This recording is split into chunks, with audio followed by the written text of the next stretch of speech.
Towards the bridge of the Earth defense ship Valiant was quiet that morning. Commander Jake Morrison sat in his chair, reviewing reports on his datapad. His crew had been on patrol for 3 weeks near the outer colonies. Everyone was getting tired of the same routine every single day. Nothing exciting ever happened out here in the empty darkness of space. Communications Officer Lisa Chen was monitoring the standard channels when something unusual appeared on her screen. She leaned forward, her eyes narrowing as she tried to make sense of what she was seeing. The signal was weak and broken, but it was definitely not natural background noise from space. "Commander, I have something strange here," Lisa said, her voice cutting through the quiet hum of the bridge. "There is a signal coming from somewhere far away.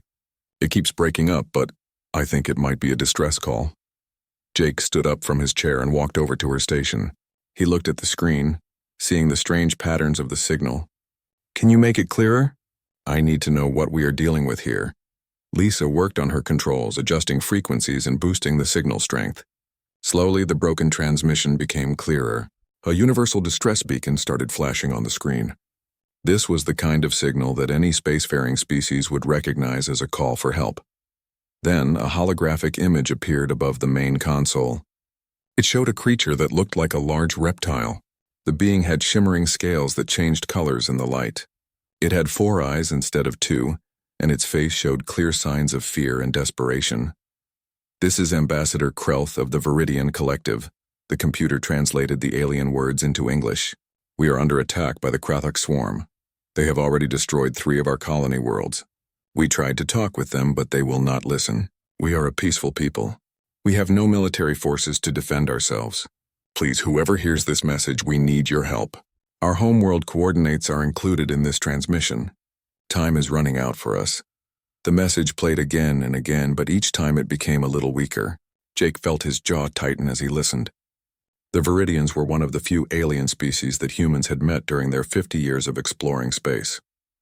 Contact had been limited, but everyone knew the Viridians were peaceful. They spent their time studying science and creating art. They had given up warfare thousands of years ago. "Get me Admiral George Price at Fleet Command right now," Jake ordered his crew. "And prepare the jump drive. We are going to need more ships for this mission." Within 1 hour, 5 more Earth ships arrived to join the Valiant. The biggest ship was the Thunderhawk, commanded by Admiral George Price himself. The Admiral was an older man with silver hair and calm eyes that had seen many battles. His face appeared on the main view screen of the Valiant. "Commander Morrison, what is your assessment of this situation?" Admiral Price asked in his steady voice. "Sir, the Viridians have no way to defend themselves," Jake replied.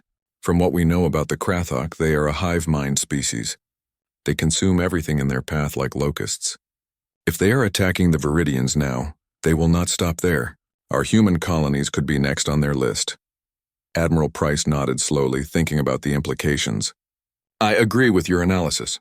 The Earth Council has given us permission to respond to this distress call. We will jump to the Viridian system in 30 minutes. Morrison, your ship will take the lead position. Let us show these alien bugs what happens when they attack our neighbors." As the fleet prepared for the jump to hyperspace, Jake could not help but feel both excitement and worry. Humanity had been called many things by the alien species they had encountered over the years.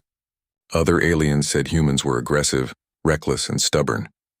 But there was another word that had started spreading through the galactic community. People whispered it with fear and respect. Deathworlders. Earth was classified as a Class 12 death world by the Galactic Survey. This meant it was one of the most dangerous planets in known space. Earth had crushing gravity compared to most habitable worlds. It had violent weather systems with hurricanes and tornadoes. It had aggressive predators that could kill in seconds. It was full of diseases and parasites that could wipe out entire populations. Most intelligent alien species had evolved on much gentler, safer planets. The fact that humans not only survived on Earth but actually thrived there made them unique in the galaxy.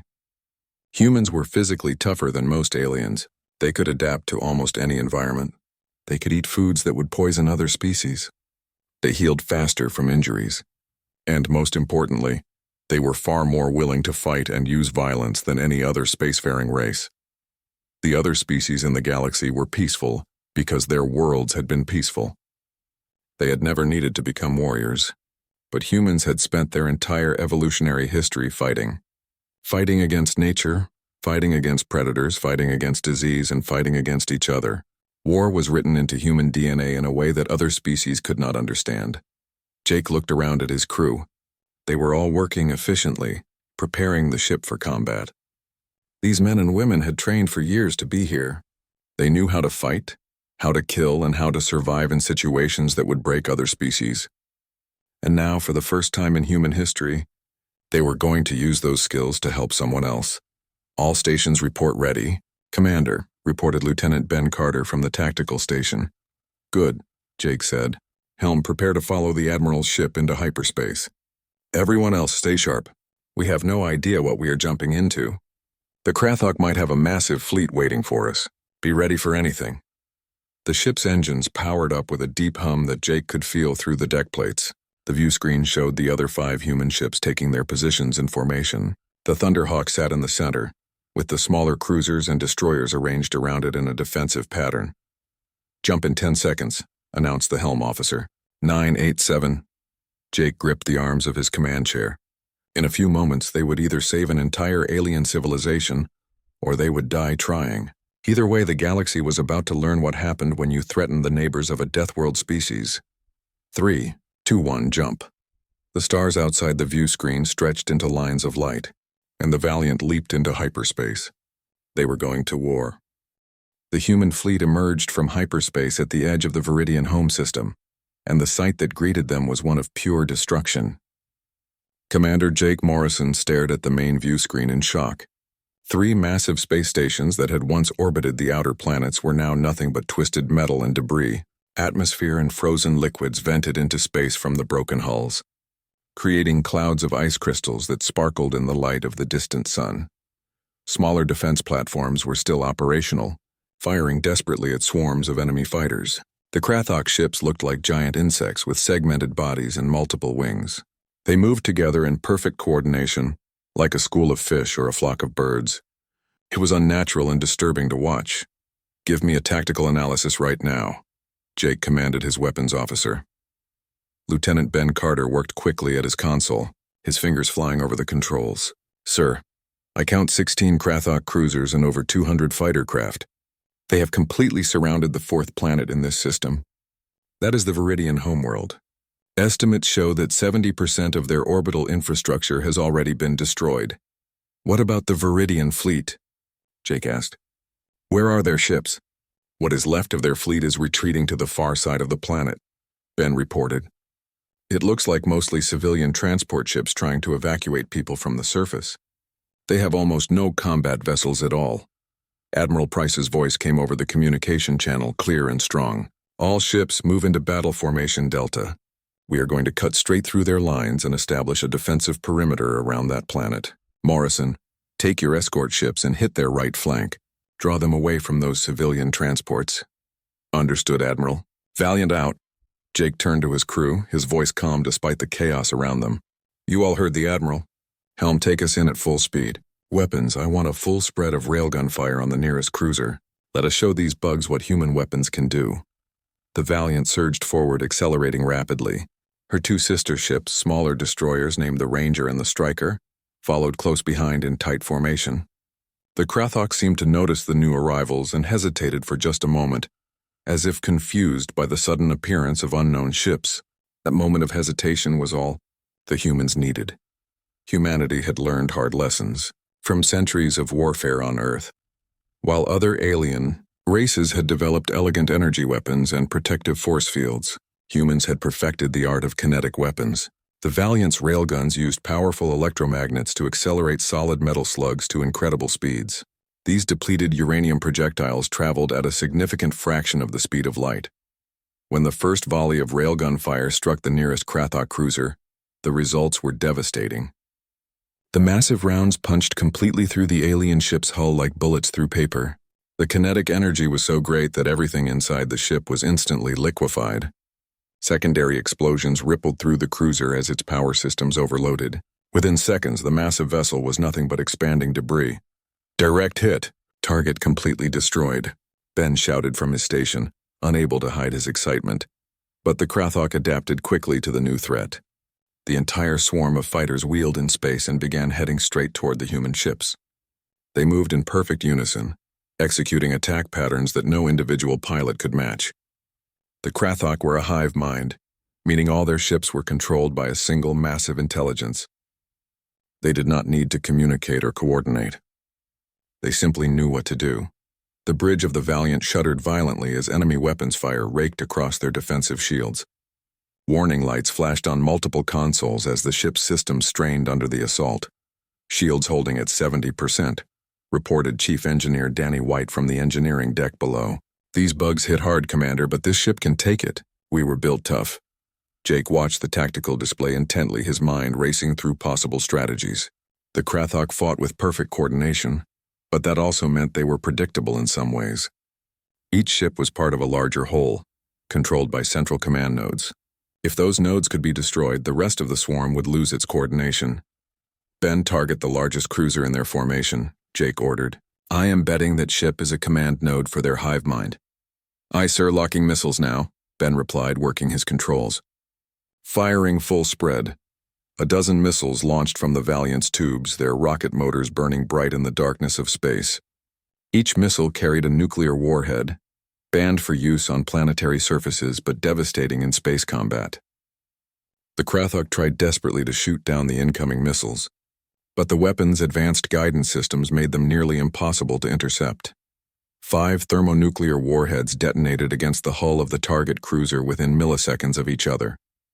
For a brief moment, a new sun blazed in the darkness of space. The intense heat and radiation vaporized the Krathok ship instantly. The shockwave from the explosions knocked nearby fighters tumbling out of control. The effect on the Krathok swarm was immediate and dramatic. The perfect coordination that had made them so dangerous suddenly vanished. Ships flew in random directions, colliding with each other. Their attack patterns fell apart completely. Without their command node, the individual Krathok units could not function effectively as a fighting force. Admiral Price and the main human fleet took advantage of the chaos, charging through the enemy center and destroying cruiser after cruiser. Human railguns and missiles tore through Krathok ships faster than they could react. Within 30 minutes, the space battle had turned completely in favor of the human fleet. On the bridge of the Valiant, Lisa Chen suddenly raised her hand to get Jake's attention.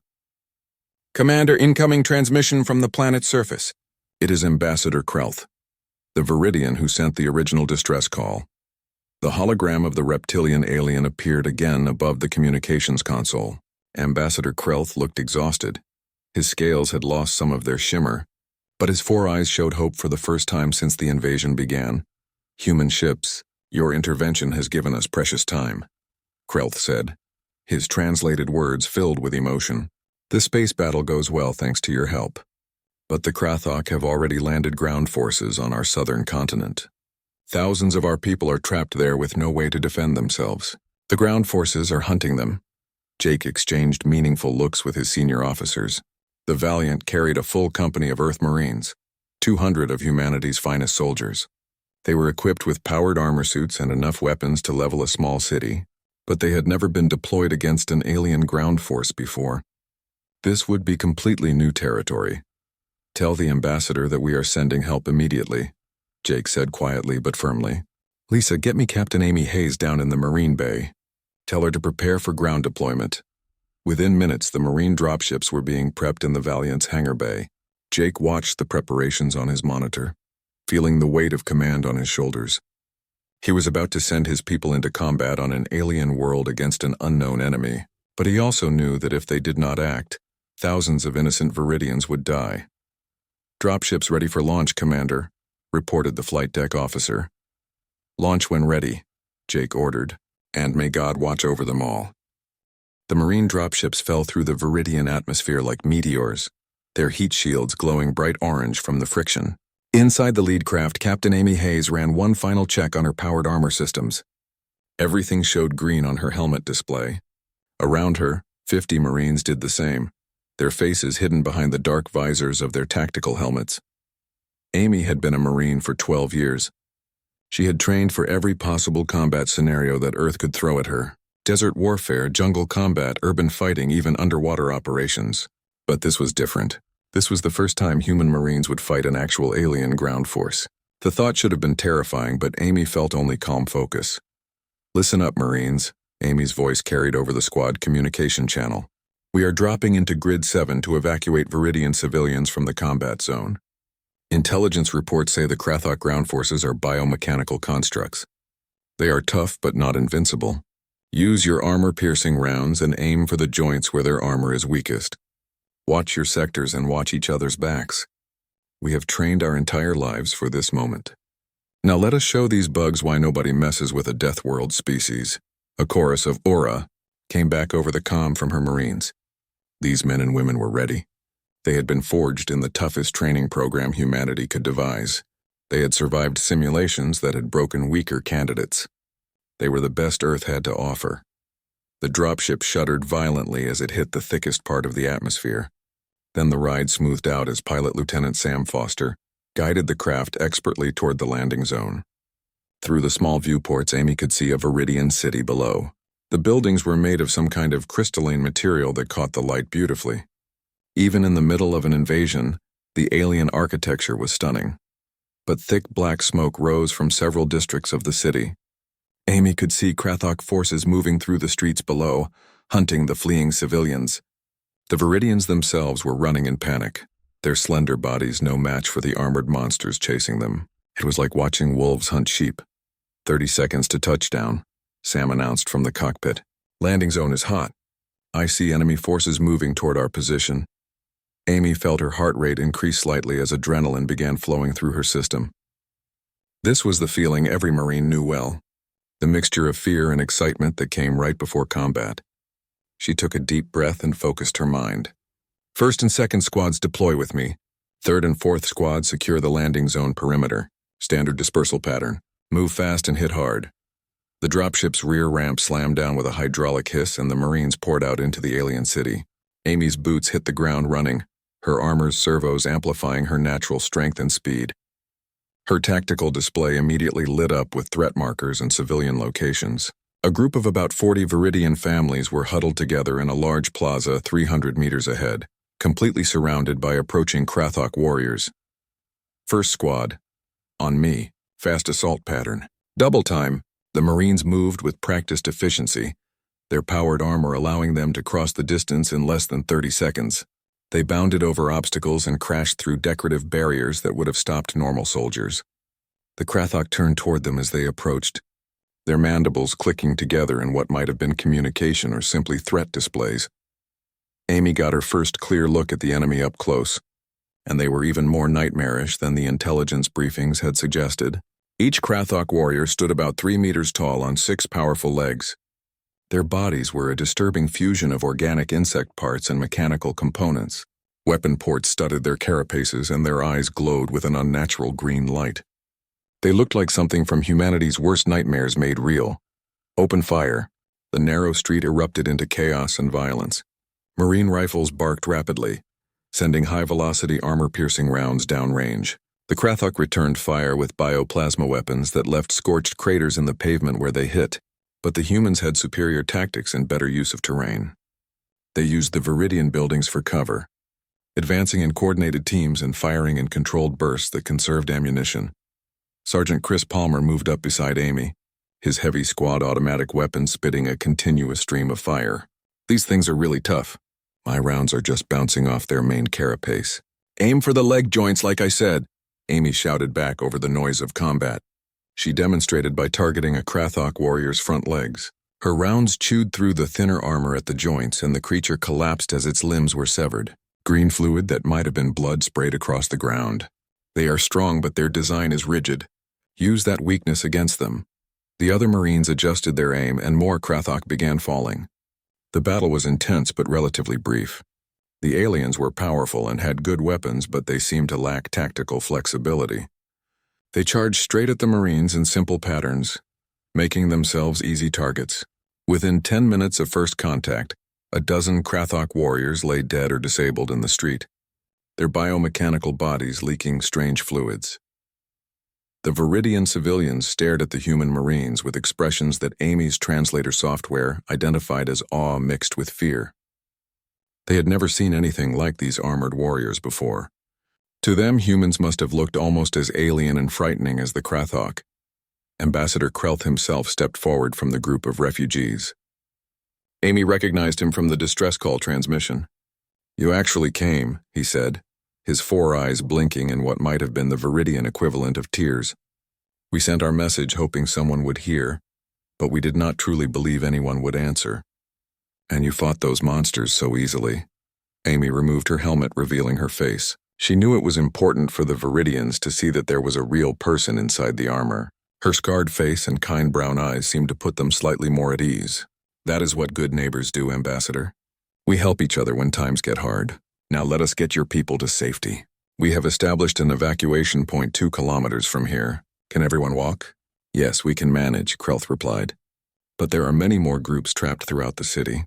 Thousands of our people need help. Then we will help them all," Amy said firmly. "That is why we are here." Over the next 8 hours, Amy's Marines conducted operation after operation throughout the city. They pulled Viridian civilians from collapsed buildings. They fought running battles with Krathok patrols in the streets. They set up defensive positions to hold evacuation routes open. It was exhausting work, but the Marines never stopped.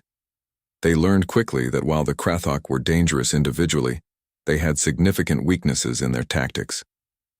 The creatures seemed to rely on overwhelming force and intimidation, rather than sophisticated strategy. Human soldiers, who had been training for warfare since childhood in one form or another, were simply better at organized violence. By the time night fell over the Viridian city, Amy's company had evacuated over 3,000 civilians to safety.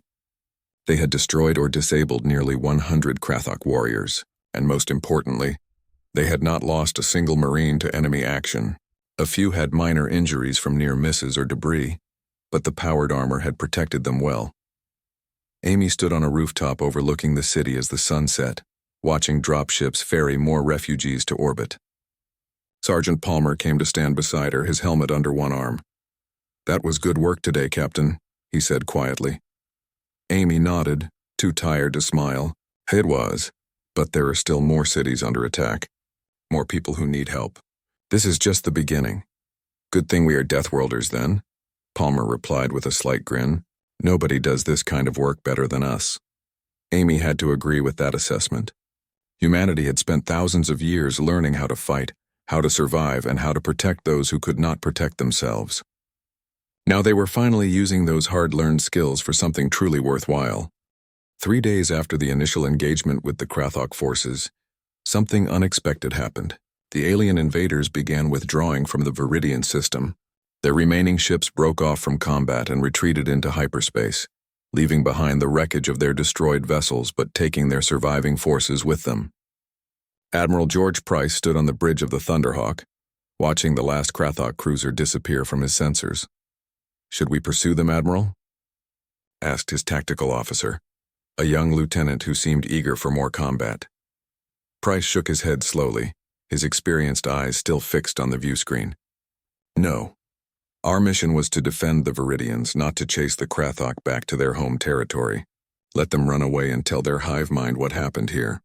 Let them spread the word about what happens when you attack the neighbors of humanity." In the days that followed the battle, the Viridians began the difficult process of recovery. Thousands had died in the invasion, and much of their infrastructure lay in ruins, but they had survived as a species, and that was what mattered most. The Viridian leadership invited the human commanders to visit the surface of their homeworld for a formal meeting. Commander Jake Morrison, Captain Amy Hayes, and a small delegation of other officers took a shuttle down to the capital city of Seraphis. As they descended through the atmosphere, Jake looked out the window at the crystalline towers that had not been damaged in the fighting. They caught the sunlight and seemed to glow from within.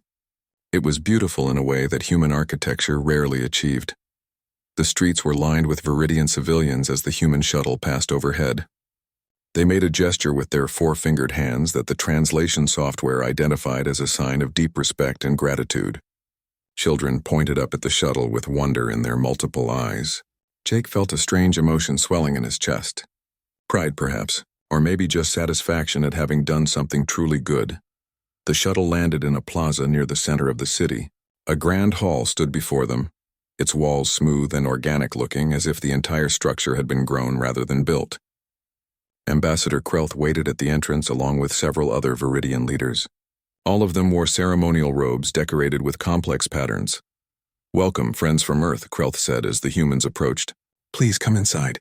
Our entire council wishes to meet with you and express our gratitude." The interior of the hall was even more impressive than the exterior. Hundreds of Viridians filled the vast space, representing different regions and professions from across their world. As the human delegation entered, every Viridian in the hall made that same gesture of respect. The silence was profound and moving. Ambassador Krelth stepped forward to address both his own people and the human visitors. "Friends," he began, his voice amplified by some technology Jake could not see. "For 3,000 years my people have pursued a path of peace and knowledge. We abolished our military forces, believing that reason and diplomacy would always be enough to solve any problem. We thought that any intelligent species would prefer discussion to violence. The Krathok invasion taught us how naive we had been." He paused, his scales shifting colors slightly in what might have been an expression of emotion. "We sent our distress call out into the void without real hope that anyone would answer. We had heard stories about your species, the humans from the death world called Earth. The galaxy whispers about you in fearful tones. They say you are violent, dangerous, unpredictable. They say you come from a world so harsh that it would kill most other species within days. We feared you almost as much as we feared the Krathok." Amy shifted uncomfortably beside Jake, but Ambassador Krelth raised one hand in a calming gesture. "But now we understand the truth. Yes, you are capable of terrible violence. Yes, you are incredibly dangerous when threatened. Yes, you have fought countless wars on your own world, but you are also capable of tremendous courage and compassion. You risked your lives for complete strangers. You stood between us and annihilation, expecting nothing in return. You fought not for conquest or resources, but simply because it was the right thing to do." An older Viridian with silver scales stepped forward from the council.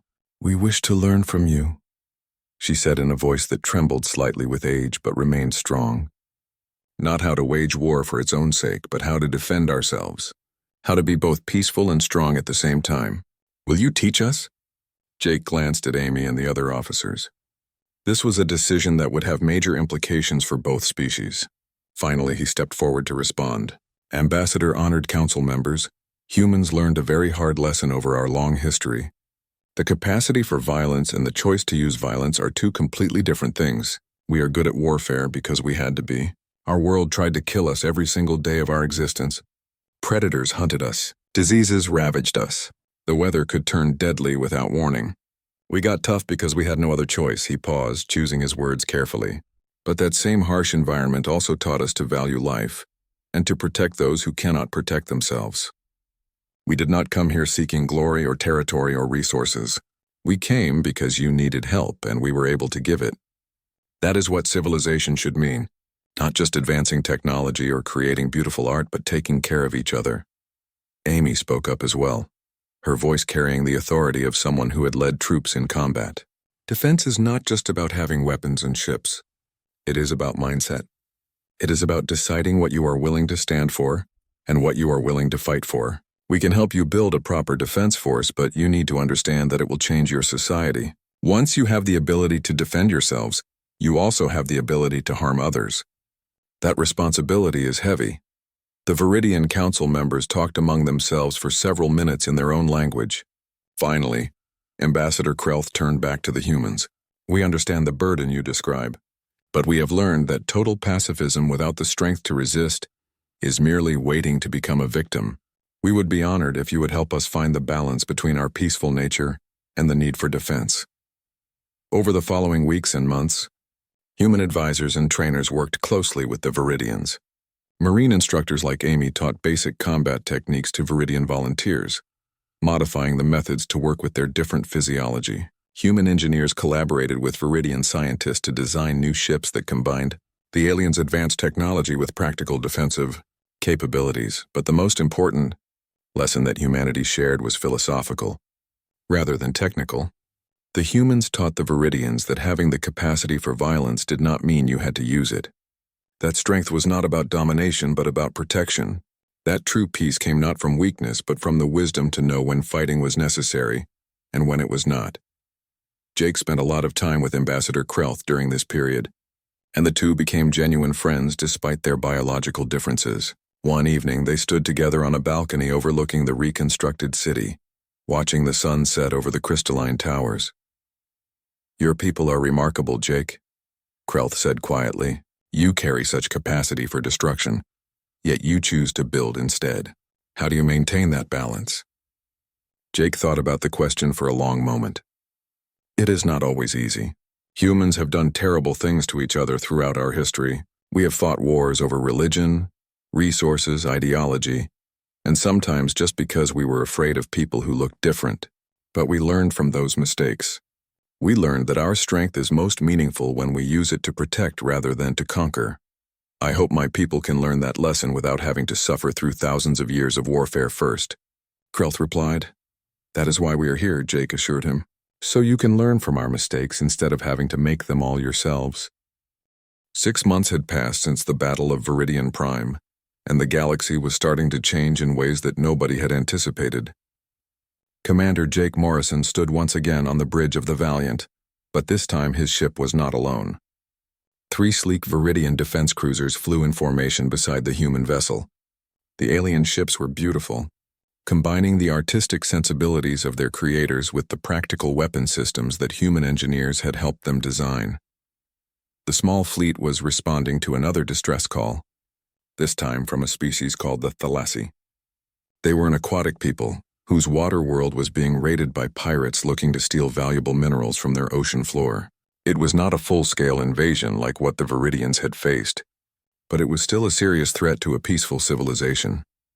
As the combined human and Viridian fleet dropped out of hyperspace near the Thalassa homeworld, Jake felt a surge of pride watching the Viridian ships immediately move into proper defensive formation.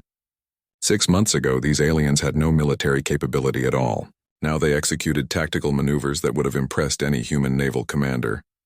"Viridian Command Ship Harmony to Valiant," came the now familiar voice of Ambassador Krelth. The Viridian diplomat had taken command of the first defense vessel his people had built. "We are ready to engage on your mark, Commander Morrison." "Copy that, Ambassador," Jake replied with a slight smile.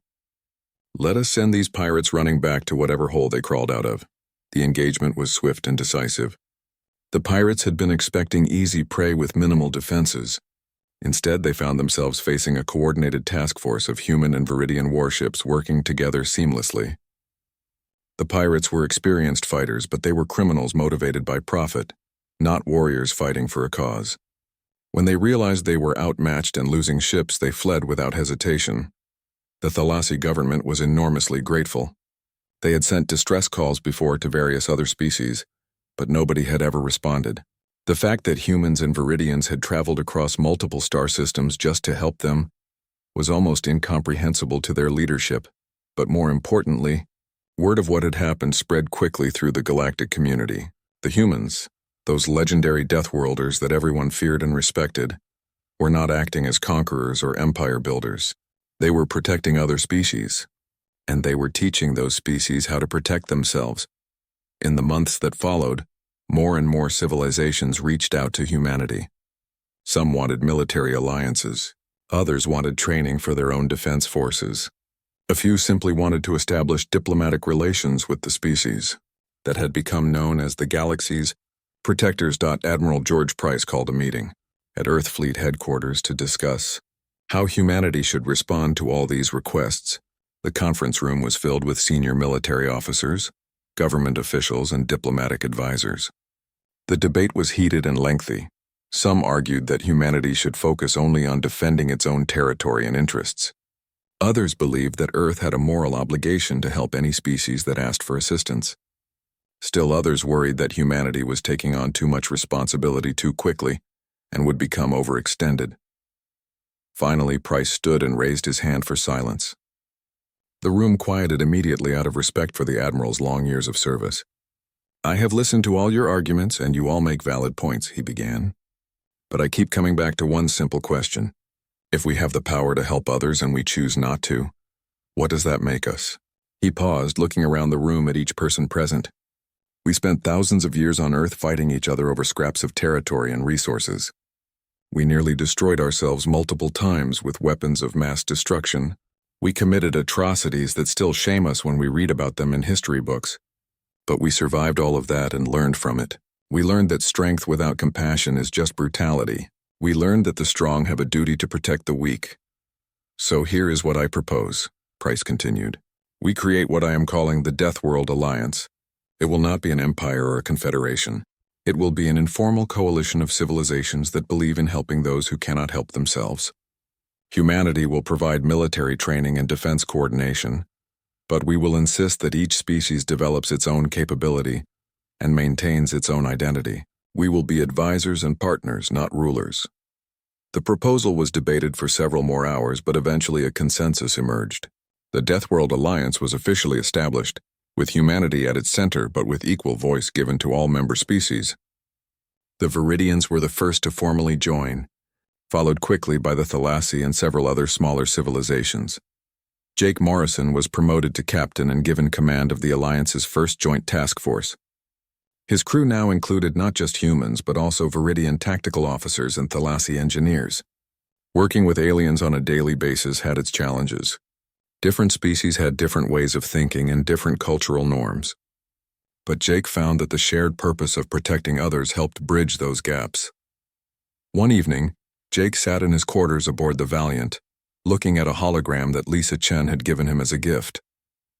It showed Earth slowly rotating, the blue and white marble that was humanity's home. He thought about all the pain and struggle that world had witnessed over millions of years of evolution and thousands of years of civilization.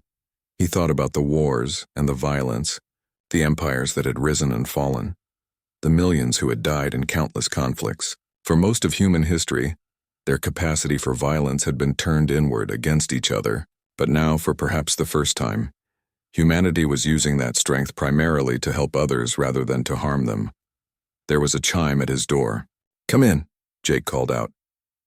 Amy Hayes entered, now wearing the insignia of a major and serving as the Alliance's chief training officer. She had been promoted after her exceptional work training the first Viridian Marine companies. "Got a minute, Captain? Or should I call you Jake since we are off duty?"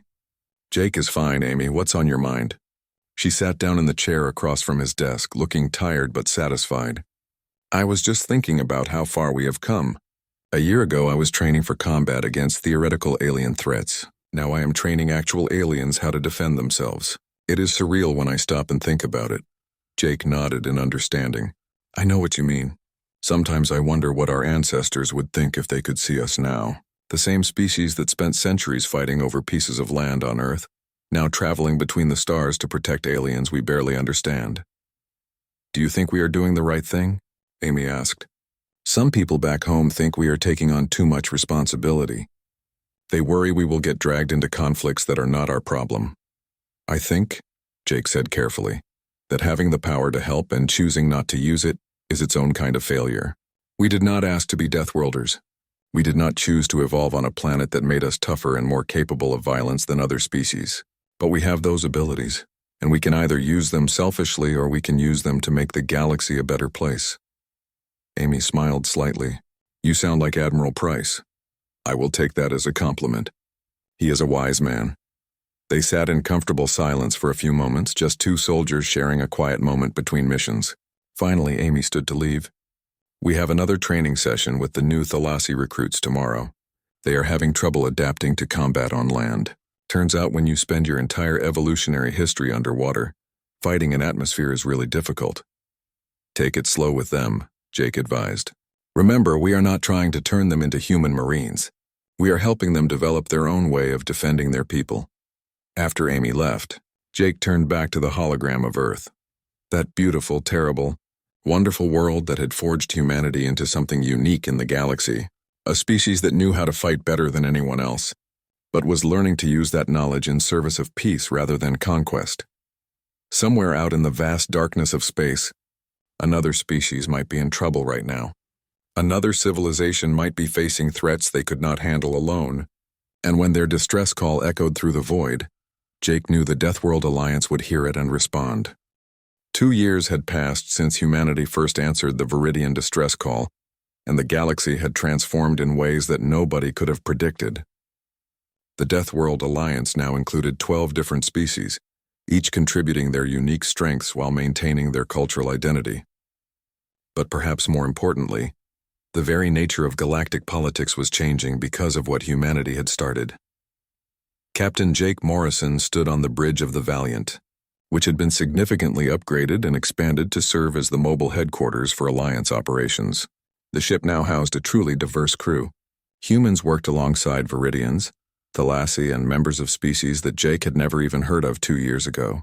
It was chaotic sometimes, trying to coordinate beings with such different biologies and cultures, but it worked. "Captain, we are receiving a transmission from the Galactic Council," reported Lisa Chen from her communications station. She had been promoted to full lieutenant and was now Jake's senior communications officer. "They are requesting a formal meeting with you and Admiral Price." Jake raised an eyebrow in surprise. The Galactic Council was an ancient institution that represented the oldest and most established civilizations in known space. They had existed for thousands of years, maintaining order through careful diplomacy and economic pressure. They had never directly contacted humanity before, preferring to observe from a distance as the newcomers established themselves. "Accept the transmission," Jake ordered. "Let us see what they want." The main view screen flickered and showed a council chamber somewhere far away. 7 aliens of different species sat in a semicircle, each representing one of the major galactic powers. The one who appeared to be the leader was a being that looked somewhat like an octopus, with multiple tentacles and eyes that could move independently. "Captain Morrison of Earth," the being said through the translation system. "I am Counselor Venth, current chair of the Galactic Council. We have been observing your alliance activities with great interest. We request a formal diplomatic meeting to discuss the implications of your actions." "We would be honored to meet with the Council," Jake replied carefully. He knew that this moment was important. "May I ask what specific concerns you wish to address?" "All will be discussed at the appropriate time and place," Venth replied with what might have been the alien equivalent of a diplomatic smile. "We will transmit coordinates for the meeting. Please bring Admiral Price and any other representatives you deem necessary." The transmission ended, leaving Jake staring at the blank screen. Lisa turned in her chair to look at him. "What do you think that was about?" They did not sound hostile, but they did not sound friendly either. "I think," Jake said slowly, "that the old powers are finally noticing that things are changing, and they want to figure out how to respond to it." 1 week later, Jake and Admiral Price, along with Ambassador Krelth representing the Viridian people and several other Alliance delegates, arrived at the Council's neutral station. The station itself was enormous, large enough to house millions of beings. It had served as the center of galactic governance for millennia. They were escorted through gleaming corridors to a grand chamber where the full Galactic Council waited. There were not just 7 members present now, but dozens representing every major civilization in this part of the galaxy. The humans and their allies were directed to seats in the center of the chamber, where everyone could see them clearly. Counselor Venth opened the proceedings with formal greetings and historical context that went on for what felt like hours. Finally, the octopus-like being got to the point. "Captain Morrison, Admiral Price, the Council has been monitoring the formation and activities of what you call the Deathworld Alliance. We must express our concern about several aspects of your organization." Admiral Price stood to respond, his bearing dignified despite being surrounded by potentially hostile aliens. "Please share your concerns, Counselor. We have nothing to hide." Another council member spoke up, a being that resembled a collection of floating crystals. "Your alliance operates military forces across multiple sectors without formal authorization from this council. You have intervened in local conflicts without consulting established authorities. You have armed species that previously had no military capability. These actions threaten the stability that we have carefully maintained for thousands of years." There was a murmur of agreement from many of the other council members. Jake felt his jaw tighten, but he waited for Admiral Price to respond. The Admiral had far more experience with high-level diplomacy. "With respect, Counselor," Price began, his voice calm but firm. "The stability you described failed completely when the Krathok invaded Viridian space. The Viridians sent distress calls that went unanswered by every major power in this chamber. They were hours away from complete extinction when humanity responded. Where was the Council's carefully maintained stability then?"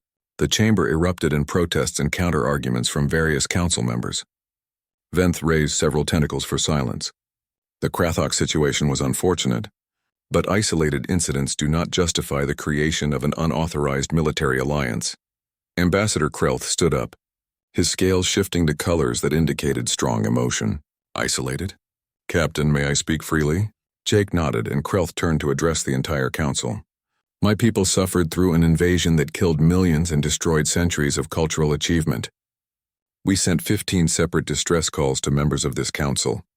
Not one of you responded. Not one of you offered aid or even sympathy. You maintained your stability by ignoring our genocide. The Viridian ambassador's voice grew stronger. The humans came from across the galaxy to help us. They risked their lives for a species they barely knew. They asked for nothing in return. And then they taught us how to defend ourselves so that we would never be victims again. That is not destabilizing. That is the most civilized thing I have ever witnessed. A new voice spoke up, this one belonging to a representative of the Thalassa aquatic species.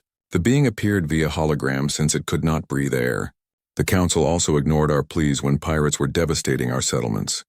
The Alliance responded within days and drove the pirates away. Then they helped us establish our own defense force.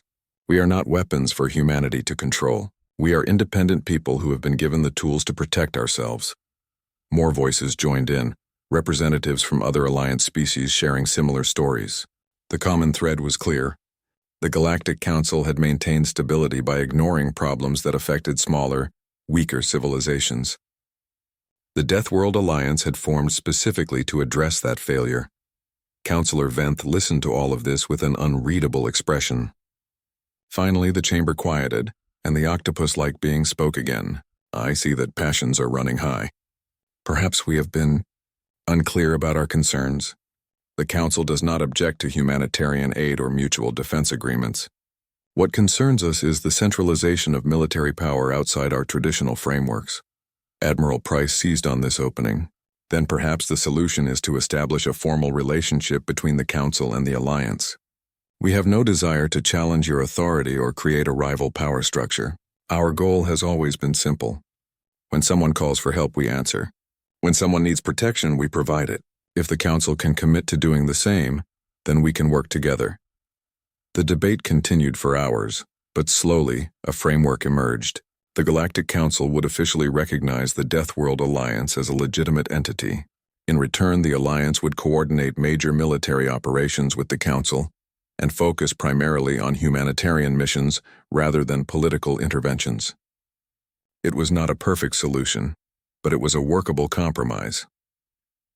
As the meetings concluded and the human delegation prepared to return to their ship, Councillor Venth approached Admiral Price privately. I must admit, Admiral, when your species first appeared in our galaxy, many of us were frightened. A species from a death world with such capacity for violence seemed like a threat to everything we had built. And now? Price asked. The alien's tentacles moved in what might have been a shrug. Now I think perhaps we needed someone to remind us what civilization truly means. It is not about maintaining comfortable stability for the powerful. It is about protecting all people, even those without strength or influence. Your Deathworlders have taught us that lesson, and we are better for it. Later, back aboard the Valiant, Jake and Amy stood together looking out at the stars through the observation deck window. The ship was preparing for its next mission, another distress call from another species in need. Do you think we really changed things? Amy asked quietly. Or will everything go back to the way it was once the novelty wears off? Jake considered the question carefully before responding. I think we proved something important. We proved that being strong does not mean you have to be cruel, that having the power to harm also means having the power to protect, that the toughest species in the galaxy can also be the kindest, if we choose to be. That is very philosophical for a ship captain, Amy said with a slight smile. I learned it from a wise Marine major who once told me that we use our strength to help others because that is what makes us.